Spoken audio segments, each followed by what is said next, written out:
அன்னையை வணங்க அடிகளார் வருவார், புன்னகை பூத்த முகத்துடன் வருவார். நினைப்பில் அவரை நினைத்திடுவோரை நித்தம் காத்து நிலைத்திட வைப்பார்.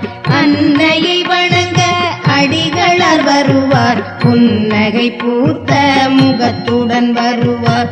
நினைப்பில் அவரை நினைத்திடுவோரை நித்தம் காத்து நிலைத்திட வைப்பார். பாதம் இரண்டை பற்றின பேரை நாளும் காத்து நன்மைகள் செய்வார்.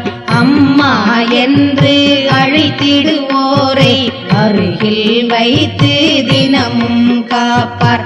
ஐயனே அடிகளே ஆதியே ஜோதியே கையினை காட்டி எங்களை காக்க, மெய்யனே அருள் திரு அடிகளே வருக.